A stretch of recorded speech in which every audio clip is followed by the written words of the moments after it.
Buenas noches, queridos amigos. Este es El Espejo, un programa que intenta mostrar algunas de las aristas de la realidad nacional. Me acompaña hoy en la mesa mi amigo Rodolfo Brieva. ¿Cómo está, Rodolfo? Muy bien, encantado de poder visitarte nuevamente en el programa, sin perjuicio de que esta ocasión se ha generado en una charla de café la semana pasada. Exactamente, sí. Estábamos en una charla porque Rodolfo además es mi abogado y salimos de un tribunal y nos fuimos a tomar un café y ahí nació la idea de hacer este programa, porque uno ve que ha habido una escalada, ¿no?, en la Argentina. Primero se fue contra la ley. Modificando, haciendo verdaderas atrocidades con los códigos, con las reformas, dictando leyes retroactivas. Después se fue contra el orden natural, dictando algunas leyes y impulsando algunas cosas que realmente son pura perversión, ¿no? Uno las puede ver solamente y describirlas como perversas. Y ahora se va contra el orden divino también.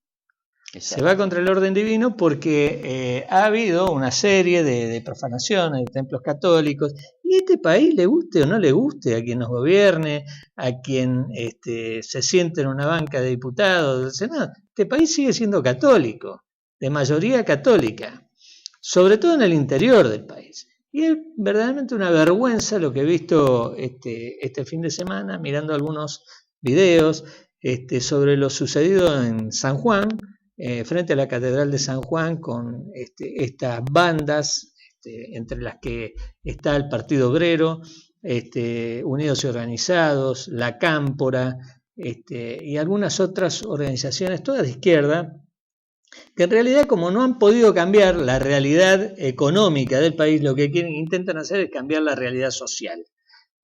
Una cosa loca, traída de los pelos, que realmente que no tiene ningún efecto, porque la inmensa mayoría en la Argentina rechaza todo esto. Rechaza el aborto, rechaza todas estas posiciones que realmente, que además le han hecho tanto daño a la sociedad. Así es, coincido absolutamente con tu planteo. Añadiría algo más. Acá hay toda una política de la contracultura. No es, cuando vos hablaste del orden sobrenatural, hablaste del país mayoritariamente es católico, eso es cierto, pero esto no es una cuestión confesional. Acá hay un tema que es cultural. Quieren cambiar nuestra cultura. Es así. Y cultura es cultivo, y cultivo requiere del tiempo.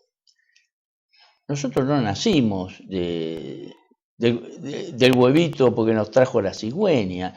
Todo esto comenzó, el proceso de nuestra auténtica, genuina civilización occidental, nació en Grecia. Nació en Grecia con la inteligencia del hombre griego, que pudo observar, contemplar el cosmos, contemplar el orden y la relación entre uno y otro, del cual salió la inteligencia y el razonamiento, la razón.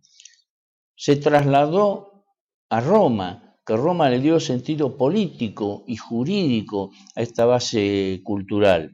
Siguió con España y finalmente, a través de España, llegó a América. Esta es una revolución cultural. Gramsci, además, te agrego, además a Roma, a ese pensamiento griego, a través de Roma, la cristiandad, el pensamiento cristiano, que coincidía en casi un 99% con el pensamiento griego,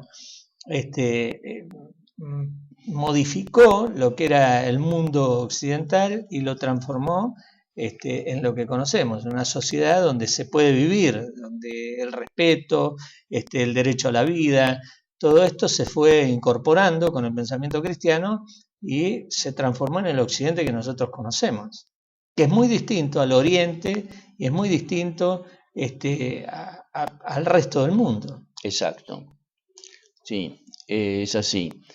Este es el problema de fondo que existe y que debemos superar. No es cuestión de 1, 2 años, 10 años, sino que acá hay ciclos que son históricos. A nosotros nos ha tocado vivir en el fondo de una decadencia.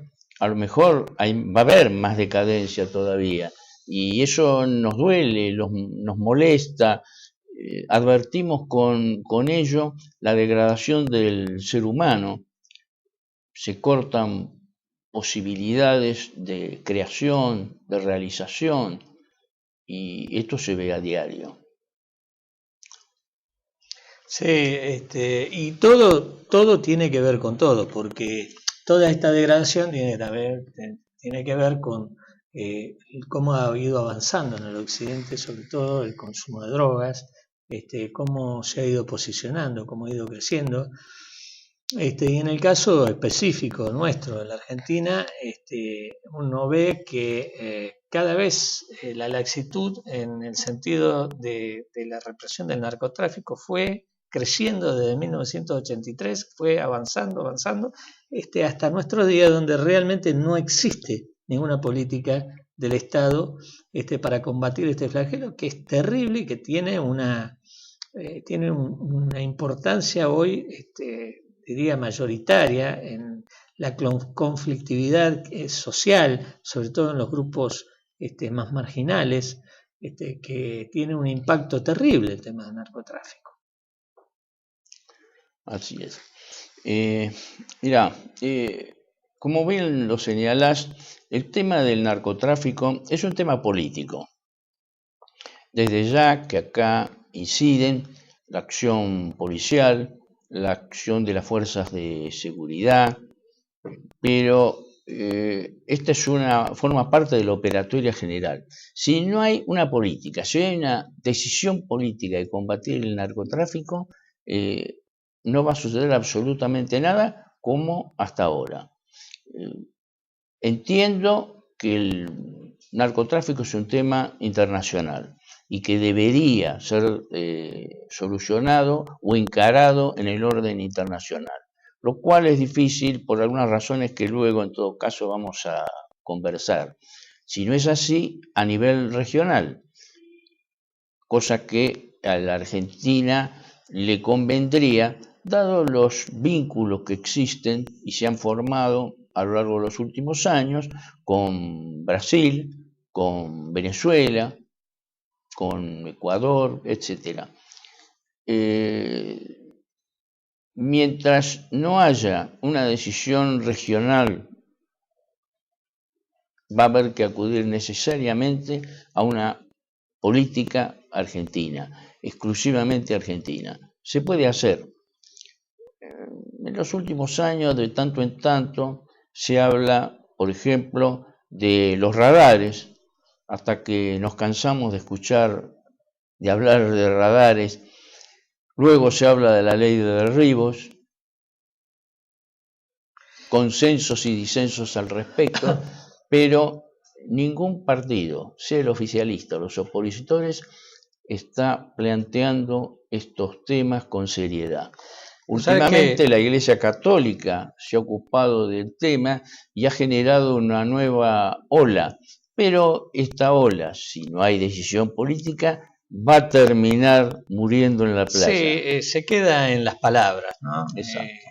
Yo una vez leía una frase de Juan Bautista Alberdi que decía palabras, hombres de palabras y demás palabras, pero refiriéndose a que ninguno, ya los políticos en aquella época, se refería a Sarmiento,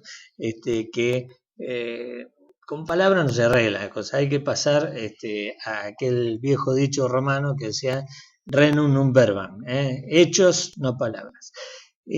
Todo esto, mirá, yo te escuchaba recién atentamente cuando hablaba de la radarización. Hace ya unos 6, 7 años atrás, entrevisté a un amigo mío que es un piloto de combate de la Fuerza Aérea que combatió en Malvinas, un hombre, un gran patriota. un joven que tenía apenas 17 años cuando se subió arriba de una de esas máquinas y arremetió contra la flota británica. Fue el tercer piloto en entrar en contacto con buques británicos, más exactamente. Y este joven, oficial de la Fuerza Aérea, desarrolló un proyecto de forma personal, con contactos que tenía en la Fuerza Aérea de Francia, y diseñó un proyecto para que el gobierno nacional pudiera fabricar en Argentina radares de última generación militares, de 3D y de 4D, pero necesitaba el apoyo del gobierno nacional. Se lo presentó a Néstor Kirchner en su momento. Le dijeron que sí, lo palmearon. Él estaba muy entusiasmado porque se iba a poder fabricar estos radares en la Argentina. El hecho de que no se hizo un solo radar. Este hombre finalmente, decepcionado, pidió su retiro y se fue a su casa. Porque es lo que pasa en la Argentina. El narcotráfico está íntimamente ligado a la política. Íntimamente ligado a la política. Si no es por la política, no ingresa en los países. Tal es así que hasta 1983, en la Argentina, el narcotráfico no existía. Comenzó a existir, era muy marginal el mercado del narcotráfico. Comenzó a existir a partir de Raúl Alfonsín porque ingresa de la mano de las políticas. ¿Por qué? Porque financia las campañas políticas.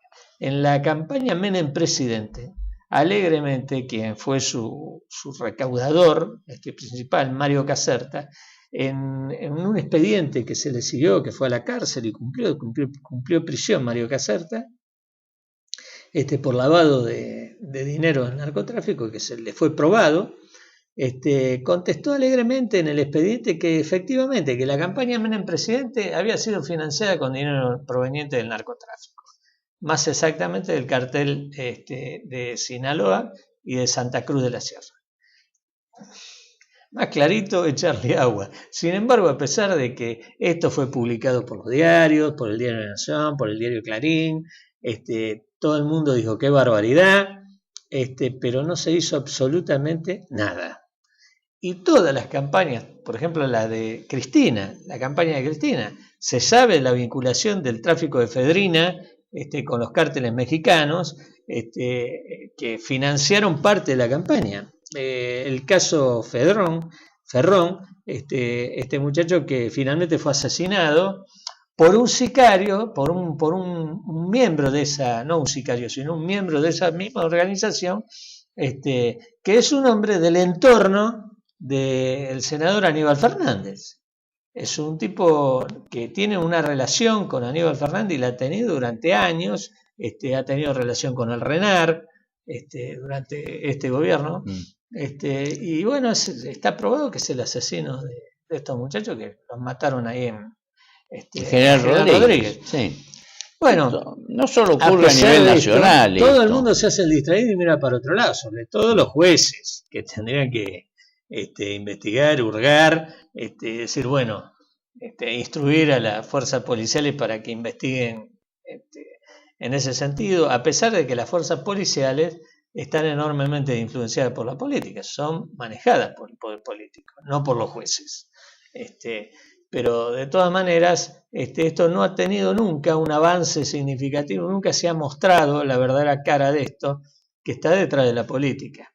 Ha habido aviones descubiertos con cargamento en terrenos que son del gobernador de Córdoba, eran tierras que estaban a nombre de la mujer del gobernador.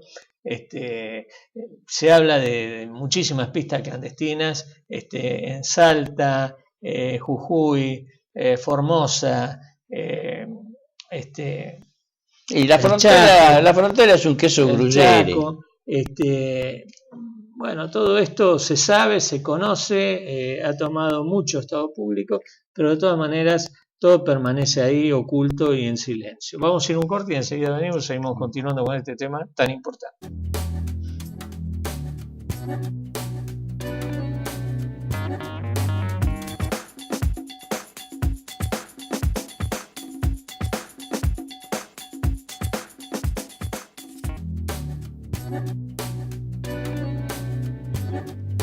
Bueno, estábamos conversando recién sobre la importancia del tema del narcotráfico en la Argentina, pero todo esto no sucedería en la Argentina si no tendría un plano internacional. Exacto. Por ejemplo, el caso de la foto que ahora está en exhibición en la pantalla. Allí en la misma figuran Richard Grasso, quien ha sido presidente de la Bolsa de Nueva York. Sí, el que tiene camisa blanca. Exacto. Y junto con él se encuentra Raúl Reyes, jefe de la FARC de Colombia. Sí, ya fallecido. Esta foto data de julio de 1999, en ocasión en la cual Richard Grasso viajó especialmente a la selva, siendo presidente de la Bolsa de Nueva York, viajó especialmente a Bogotá y de allí a la selva para entrevistarse con Raúl Reyes. Raúl Reyes, quien años después fuera liquidado en la frontera entre Ecuador y Colombia, junto con varios de sus sicarios. Mayor, sí. La importancia de esta foto es que es un símbolo de la alianza del poder capitalista con el poder de la guerrilla, que en este caso estaba íntimamente vinculada al narcotráfico. La narcoguerrilla. Exacto. Nosotros nos preguntamos por qué Grasso fue a Colombia, por qué se metió en la selva colombiana. Evidentemente que no fue a tomar mate ni fue a tomar un whisky con Reyes, sino para lograr las inversiones del narcotráfico en la bolsa neoyorquina. Esto no es casualidad. Es público y notorio, especialmente en los Estados Unidos, el apoyo que brindan Rockefeller y Soros a la facilitación y la despenalización del consumo de la marihuana. Es sabido, por otra parte, que Rockefeller, como dueño de importantes bancos en Estados Unidos, opera como narcolavador. Incluso los organismos de control de los bancos han aplicado sanciones, por ejemplo, al Citibank, que forma parte del grupo Rockefeller, en razón de facilitar el lavado de dinero tanto en Estados Unidos como en el exterior. Vos sabés que yo, a raíz de esto que estás hablando, hace algunos años hice un reportaje con cámara oculta por un artículo que me pidieron que escriba en el Informador Público. Hace años, Jesús Iglesias Rouco me pidió que lo hiciera, para descubrir la mentira bancaria de que los bancos investigan la procedencia de los fondos y demás. Entonces fui a un conocido banco mayorista, Merrill Lynch, donde ingresé con una cámara puesta en una agenda, y grabé una conversación con uno de los, entre comillas, gerentes, no son gerentes, son empleados, que le dan ese título para que el inversor se sienta tratando con un gerente, pero en realidad son solo empleados. Uno se presenta ahí, lo atienden en un boxer, donde va, dice cuánto dinero quiere invertir el banco, le hace toda un proyecto donde se le ponen varios tipos de inversión, varias alternativas con mayor o con menor riesgo de la inversión. Y a mayor riesgo, mayor pagan, mayor diferencia se paga, menor riesgo, menor el ingreso de dinero por esa inversión.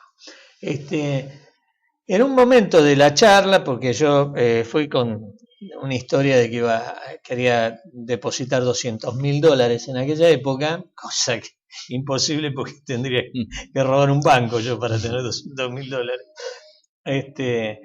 Pero en un momento de la charla con este presunto gerente le digo, dígame, ¿y ustedes no tienen no investigan de dónde provienen los fondos. Y el tipo me contestó textualmente esto que voy a decir ahora. A nosotros no nos interesa en absoluto de dónde proviene el dinero que usted trae. Lo único que nos interesa es que usted confíe en nosotros. De esa manera, cualquier dealer, cualquier narcotraficante puede ir a un banco de estos, invertir su dinero y se lo van a limpiar. Lo triangulan y se lo vuelven a meter en el país, si quiere, lavado, y sin ningún problema. Entonces, hablar de los bancos y decir que los bancos que investiguen el lavado de dinero es una mentira flagrante, es para inocentes. Hay un buen libro que vos hace un rato, fuera de cámara, me comentabas, que es el libro Narcotráfico, Sociedad Anónima, que es muy significativo porque en la tapa trae la bandera inglesa con la corona británica, porque desde siempre los bancos, sobre todo los bancos ingleses, han manejado la plata del tráfico de drogas, desde la guerra del opio en China, cuando fue tomada por Inglaterra la isla de Hong Kong y se estableció este banco tan conocido hoy en el mundo, el banco más grande del mundo, que Hong Kong Shanghai Bank, que es el HSBC que nosotros tenemos. El HSBC es el Hong Kong Shanghai Bank, un banco dedicado pura y exclusivamente a manejar los fondos provenientes del tráfico de opio en aquella época, y hoy ustedes se imaginan de dónde provienen los fondos. Entonces, luchar contra esto internacionalmente es muy difícil porque los bancos jamás van a permitirlo, porque tendrían que renunciar ellos a estos dineros, si no van a renunciar. Bueno, ahora ha acontecido que Pepe Mujica para el Uruguay quiere el kiosco de marihuana para todos. Ha logrado el proyecto una media sanción legislativa, pero Mujica se ha dirigido a los Estados Unidos. Esto está en casi todos los diarios, donde ha tenido una entrevista justamente con Soros y Rockefeller. Claro, los patrones de América. Exactamente. Y desde ya con el vicepresidente norteamericano. Eso es otro de los negocios que se manejan en el orden mundial. Para ir un poco más atrás, hay que pensar en Fidel Castro. Fidel Castro tiene una plataforma, que es la isla de Cuba, a 90 millas de la costa norteamericana. Es sabido, conocido, publicado, que Castro comenzó a recibir de Colombia partidas de pasta base, marihuana, cocaína, y ha perfeccionado el sistema, instalando ahora fábricas dentro de los cuarteles militares que hay en Cuba. La Fuerza de Aviación cubana sirve para proteger los aviones que llegan y salen de la isla. Y los servicios de patrulla naval también sirven para proteger a las lanchas rápidas que se dirigen a la costa del sur norteamericano, especialmente Florida, hasta un cierto límite, dentro del cual ya las lanchas se hacen cargo de la responsabilidad y seguridad. Desde ya que si esto lo sabemos nosotros, lo saben muchísimo más en los Estados Unidos, y sin embargo este tráfico sigue siendo impune. Bueno, yo hace unos años atrás tuve la oportunidad de charlar con un agente de la DEA, largo y tendido, que es un argentino, radicado en Nueva York y que trabaja para la DEA, un ex gendarme. Y él me contó que la DEA en realidad no es un organismo que busque desmantelar y destruir el narcotráfico. La DEA es un organismo de control, controla el narcotráfico que ingresa en los Estados Unidos. Porque en realidad el narcotráfico en los Estados Unidos es un gran negocio. Es un gran negocio. Y como Estados Unidos hace muchos años que dejó de tener un presidente que responda a los Estados Unidos porque en realidad el último gran presidente que tuvo Estados Unidos fue John Fitzgerald Kennedy, por eso lo limpiaron, lo mataron en una conspiración. A partir de ahí, Estados Unidos, fíjense que es coincidente, con la muerte de John Fitzgerald Kennedy se expande enormemente el narcotráfico dentro del territorio de los Estados Unidos y comienza la DEA a controlarlo. Un gran negocio del cual no se lo quieren perder, porque en realidad tanto nosotros, los sudamericanos, como los centroamericanos, como el mismo pueblo de los Estados Unidos, somos un mercado para el narcotráfico, alentado por el poder mundial, con el señor George Soros, con el señor Rockefeller, Goldman Sachs y todos los banqueros que son los dueños de Estados Unidos. El gobierno de los Estados Unidos es un títere en manos de este poder mundial del dinero, es un poder militar al que utilizan para imponer por la fuerza en los restos de los territorios del mundo sus apetencias comerciales y sus intereses. Bueno, las implicancias de esto están incluso en el Fondo Monetario Internacional. Yo te voy a dar un ejemplo, uno solo, que es que el Fondo Monetario Internacional desde la década del 90 tiene normas a través de las cuales pretende que los estados incluyan en su Producto Bruto Interno todos estos tráficos ilícitos. Esto quiere decir, quieren llevar a cabo un INDEC que refleje toda la actividad mercantil de un país. Sí, es realmente vergonzoso. Esto es vergonzoso ver cómo en los últimos años estos organismos internacionales supuestamente creados para humanizar el mundo, como Naciones Unidas, como UNICEF, como todas estas organizaciones, son permeables a los intereses del narcotráfico, pero además alientan todo tipo de perversión de las sociedades. Realmente es lamentable. Si uno lee los documentos de UNICEF para la niñez, lo que recomiendan como instrucción en los colegios, realmente es pavoroso. Es pavoroso porque la difusión de la homosexualidad, todo esto tiene que ver con una idea loca que ha establecido esta gente que está demente, que es la de bajar la población del mundo para el año 2020.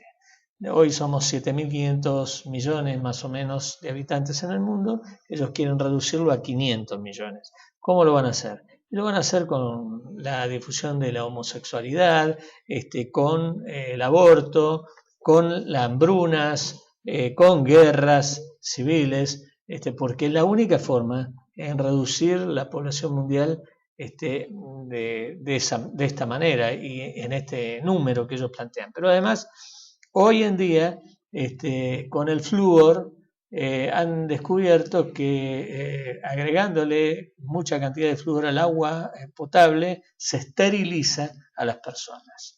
Entonces, esta esterilización forzada, que no han podido concretar, porque hace muchos años que vienen bregando por la anticoncepción y por reducir la población del mundo, lo van a hacer a la fuerza, a través del agua potable. Bien. Como antecedentes podemos mencionar, por ejemplo, la política en tal sentido del Club de Roma en la década del 60, en el año 70, el informe 200 de Henry Kissinger, diseñando toda una política mundial a fin de reducir la población. Y dentro de la reducción de la población está contemplado también la difusión del narcotráfico. Esto comenzó a tener vigencia aproximadamente en el año 1974. Sí, con Malthussen, con el pensamiento malthusiano. Exacto.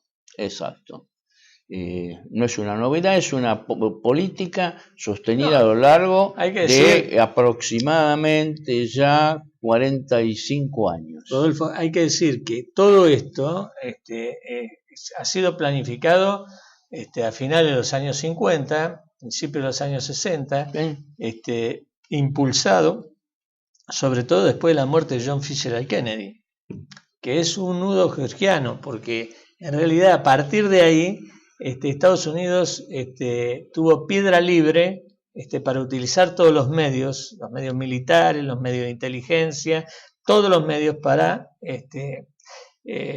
apoyar este proyecto destructivo y que va contra el hombre. Yo recomiendo siempre ver el último discurso de John Fitzgerald Kennedy a través de YouTube, que se puede ver, cuando él le habla en su discurso a la prensa y le pide que lo ayuden a luchar contra las sociedades secretas. Y dice ¿por qué? Dice porque no impulsan la democracia, sino impulsan la esclavitud del hombre, porque no impulsan la libertad del hombre plena y su desarrollo, sino impulsan utilizar al hombre como una herramienta. Y todas estas cosas que dice Kennedy en ese discurso ha sido lo que ha pasado en el mundo a partir de su muerte. Por eso lo eliminan, lo sacan del medio, porque él se oponía a estas organizaciones secretas que son la masonería en los Estados Unidos, con todas las sectas que uno conoce, la B'nai B'rith, los Illuminati y todas estas sectas que se ponen de acuerdo, la Bilderberger, se ponen de acuerdo en trazar esta historia de terror del mundo, porque esto no va a favor del hombre, esto va en contra del hombre, va en contra de la vida, en contra del bienestar del hombre. Todo esto es tendiente a que la inmensa población del mundo sean esclavos, esclavos del poder del dinero, de estos verdaderos criminales que manejan el poder del dinero mundial y que conspiran contra la vida y contra el hombre y contra Dios. Vamos a un corte y enseguida venimos y seguimos hablando de esto.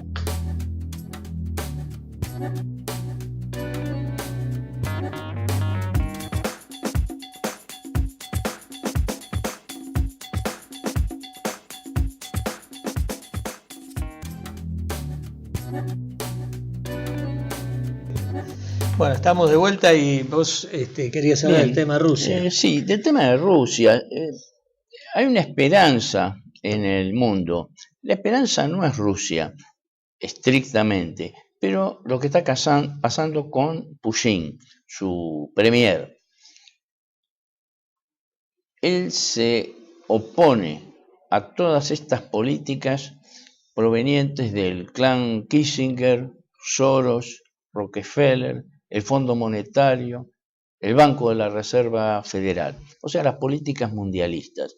Y lo ha puesto de manifiesto en dos cuestiones. Una, su oposición a la difusión de la homosexualidad, lo cual es importante, y a ello ha añadido recientemente la pretensión de que los hogares rusos tengan al menos 3 hijos. Desde ya que los medios masivos de comunicación tratarían esto como si fuera ultraconservadorismo, ultrafascismo, ultrafanatismo. Putin tiene, pero esa es la defensa del pueblo ruso. Claro, tiene una visión clara de lo que viene en el mundo, porque esto es para que no le pase lo que le pasa al resto de los países europeos, que son países de viejos, porque no tienen nacimientos, porque los matrimonios tienen un hijo, mueren padre y madre y queda un solo hijo que a lo mejor ni siquiera se casa.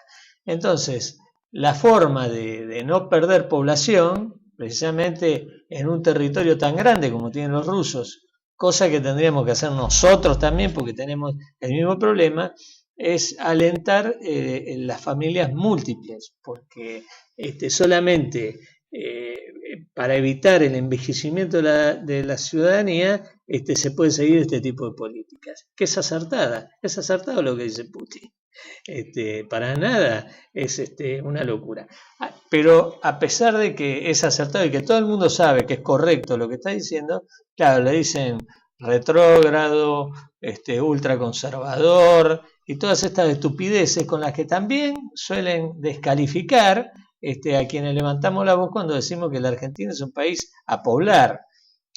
¿Cómo vamos a promover el aborto cuando en realidad tendríamos que promover las familias numerosas?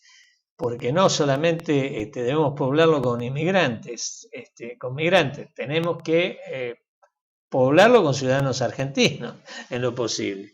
Y esto que además que estén arraigados en nuestra tradición, en nuestra cultura, esto de llenarnos de gente que tiene otro tipo de cultura, realmente es perjudicial para la Argentina. Lo que tenemos que hacer es alentar las familias numerosas, el crecimiento poblacional y estimularlo desde el Estado, creando mano de obra, infraestructura y todo lo necesario para que el país salga adelante. Descreo que en el Estado, a través de la situación actual, a través de los partidos políticos que han monopolizado la representación popular, pueda generarse alguna solución o una política ya sea a mediano o largo alcance. Estimo que la reacción tiene que provenir de la sociedad. Y cuando hablo de la sociedad, hablo de las sociedades intermedias en general, las sociedades naturales, y espero que la Iglesia asuma, junto con todas estas personas concretas de carne y hueso que sufrimos y vivimos nuestra Argentina, un salto cualitativo en la política de crecimiento dentro de un marco cultural, histórico, y que permita a nuestro país salir adelante en medio de tanta decadencia. Sí, una decadencia que nos tiene prisioneros, ¿no? Yo digo siempre que tenemos que ver qué es lo que hacemos nosotros, porque no podemos esperar nada de una clase dirigente corrompida como la que tenemos, no solamente de quienes están en el poder, sino de los que están en la oposición también, porque en realidad no han movido un dedo nunca para evitar todo esto de lo que estamos hablando. Nadie ha hecho, absolutamente nadie. Bueno, si no lo demandamos nosotros, la gente, si no nos organizamos nosotros, realmente nadie lo va a hacer. Nadie lo va a hacer. Tiene que haber organizaciones de padres dentro de los colegios, organizaciones vecinales, tiene que haber organizaciones de base que sin hacer política, hagan política, porque hacer política es esto, es movilizarse para solucionar los problemas comunes de la gente, de la sociedad, los problemas que nos rodean. Nosotros no podemos solucionar el problema de seguridad, pero sí podemos presionar para que las autoridades tomen cartas en el asunto en el tema narcotráfico, en el tema seguridad, y no lo hacemos. No lo hacemos, la gente no quiere participar. Y esto tampoco es una cuestión, o sea, no es solo partido político, sino también de ideologías.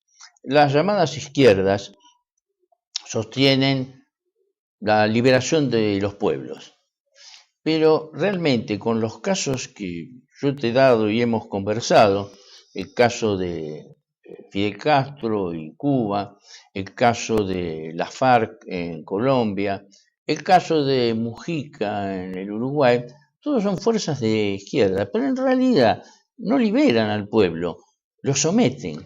Bueno, y lo someten a la degradación tremenda que es el consumo de estupefacientes. Bueno, pero te agrego también lo sucedido en San Juan, porque todo eso que gritan estas mujeres que se desnudan y gritan y insultan a la iglesia, es coincidente con lo que impulsa George Soros, lo que impulsa Rockefeller y toda esta gente de la que estuvimos hablando. Y la mal llamada izquierda argentina. Claro, también. Porque esa izquierda es funcional a los intereses del gobierno mundial. Exacto. Es funcional, incluso la derecha. La derecha se habla de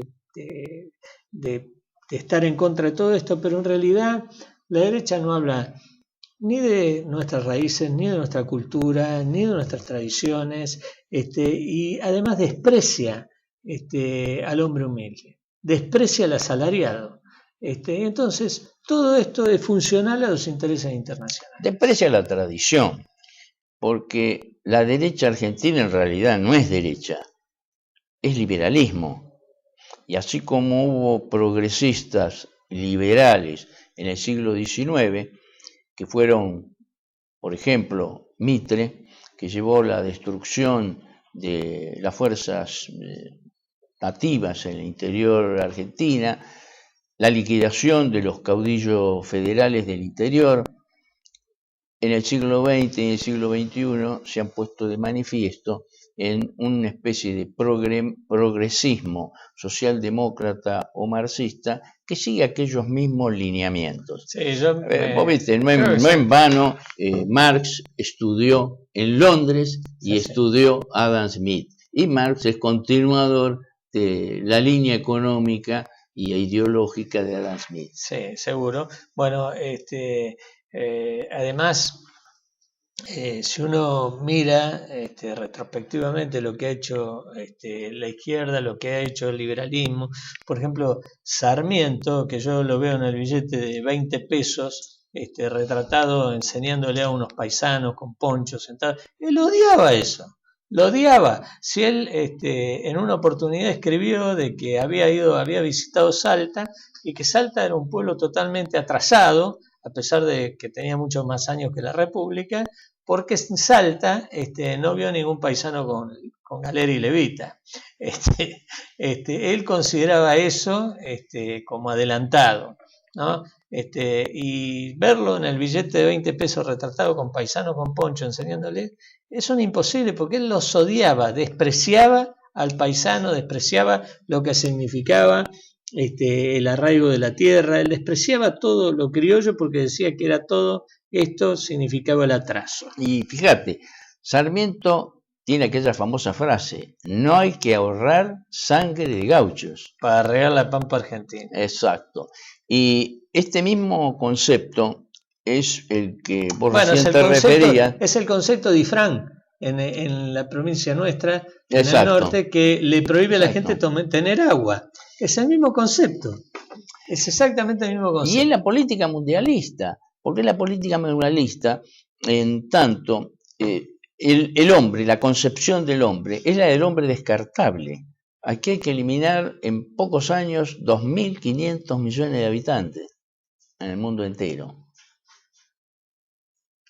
Sí, ¿Es progresismo esto? No, de ninguna manera. Además, ¿qué significa ser progresista, no? Yo todavía no, en tantos años que tengo, no escuché a nadie que me explique qué es ser progresista, ¿no? Buscar el progreso, pero el progreso no se puede buscar en la forma que se intenta hacer. ¿No? Eso no es progreso, es retroceso, es volver a la época de las cavernas. No respetar la vida humana, no respetar a los demás, no respetar las creencias de los demás, eso es retrotraernos a la época de las cavernas. Eso no, de ninguna manera es alentar al progreso. El progreso es otra cosa. El progreso debe ser en paz, debe ser en armonía, debe haber respeto. Lo que pasa es que el progreso se hace a través de la tradición, sumando poco a poco mejoras y nuevas perspectivas creativas para el ser humano. Exactamente. De todo lo demás no es progreso, todo lo demás es habladuría. La gente, yo tenía un amigo mío que decía que mucha gente nacía con un mal congénito terrible que era tener la boca más grande que el cerebro, y no se equivocaba, era médico, no se equivocaba. Mucha gente que habla y habla y habla, como decía Juan Bautista Alberdi, hombres de palabras, palabras de hombres, hombres de más palabras. En realidad las palabras no solucionan las cosas, lo que solucionan las cosas son los hechos, son las decisiones y los hechos, y acá no ha habido decisión desde hace 30 años de combatir un flagelo que va aumentando día a día como el narcotráfico, de combatir que el pueblo no tenga agua. No puede ser que el pueblo no tenga agua, que la gente no tenga agua. Es una cosa espantosa vivir sin agua. Es imposible la vida sin agua. Así que regular el agua, o darle el agua a quien es partidario mío y a quien no, esto es una cosa realmente terrorífica, es de terror. A Infran es para meterlo preso, mandarlo unos años atrás y ponerlo en una galera a que reme hasta que se muera. Porque realmente no merece otra cosa. Es un ser despreciable. Un tipo que uno ve la obra que ha hecho la Fundación Conin en la Argentina y en muchas partes del mundo, porque no solamente está en la Argentina, y ver que en un lugar donde no hay agua va y hace una perforación y vienen de noche estos tipos y le tapan el pozo, es para matarlos. Es para matarlos porque en realidad el agua es una cosa esencial a la vida humana. Y hacer esto es de una bajeza que no tiene parangón. Así que uno ve esto y a esto le dicen progresismo. A esto le dicen progresismo. Pues, bueno, la verdad, detesto este progresismo. Esto no trae progreso. Y bueno, mientras no haya gobernantes que sepan representar los intereses de las personas en concreto, estimo que todas estas cuestiones de las cuales hoy hemos estado conversando un poco, tienen que ser asumidas por las sociedades intermedias. Pero no las sociedades intermedias meramente en cuanto persiguen un bien particular, sino que la sociedad intermedia tiene que dar un salto cualitativo. Sin dejar de perseguir esos fines particulares, dar el salto cualitativo hacia el bien común. Totalmente de acuerdo. Bueno, Rodolfo, te agradezco tu visita y tu charla tan amena sobre estos temas que son los temas de la gente. Esto es lo que le importa a la gente. Muchas gracias. Agradecido a vos por la invitación. Vamos al corte.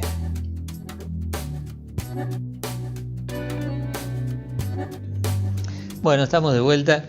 Y quería, fuera de este tema que estuve hablando con Rodolfo Brieva, quería referirme a un temita que es más que preocupante. Hace algunos años atrás, en un programa que tenía, invité a un amigo, un juez, que vino, y en aquel momento se hablaba mucho de la bolsa, ¿no? Y él me dijo que la única bolsa que le preocupaba era la bolsa de Doña Rosa. Hoy fui a un supermercado acompañada a mi esposa. Fuimos a comprar unas galletitas que me gustan a mí, que salían hasta el día de ayer 3,50 pesos. Hoy valían 9 pesos en la góndola. Un kilo de arroz vale 14, 15 pesos de primera marca. ¿Qué quiero decir con esto? Que el desastre económico al que nos ha llevado este gobierno presuntamente, y entre comillas, popular, hará en los próximos meses trizas el bolsillo del trabajador, el bolsillo del hombre común, el bolsillo de aquel que es un asalariado, del que es un jubilado.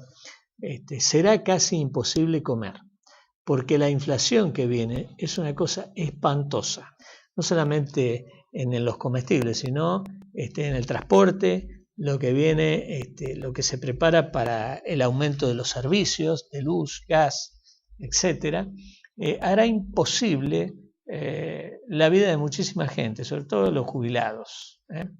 No quería cerrar el programa sin referirme a esto. Y además quería referirme también a la desaparición física de un querido amigo, Jorge Tawada, un periodista que muchas veces lo tuve sentado aquí en el programa charlando con nosotros. Desafortunadamente, un hombre joven murió la semana pasada víctima de un infarto. Quería rendirle este pequeño homenaje, un hombre que viajó y anduvo por todo el mundo, un periodista, porque lo que intenta hacer es mostrar la verdad de este conflicto que todavía no ha terminado en la Argentina, que tiene sometido a quienes se enfrentaron a la subversión en prisión falsamente, porque, como dice la Braña, enfrentarnos a nosotros era su obligación. Están presos por haber cumplido con su deber. Por eso, quien quiera invitarnos se dirige a este mail, diacrino@gmail.com, y con mucho gusto nos pondremos de acuerdo e iremos a dar una charla donde sea, donde quieran, sobre todo para los jóvenes, para que se ilustren, para que sepan la verdad, sin ideología, sobre lo que pasó en los años 70. Esto ha sido todo por hoy, muchas gracias, y nos vemos la semana próxima, como siempre, los viernes, en este canal, TLB1, donde toda la verdad está primero. Gracias.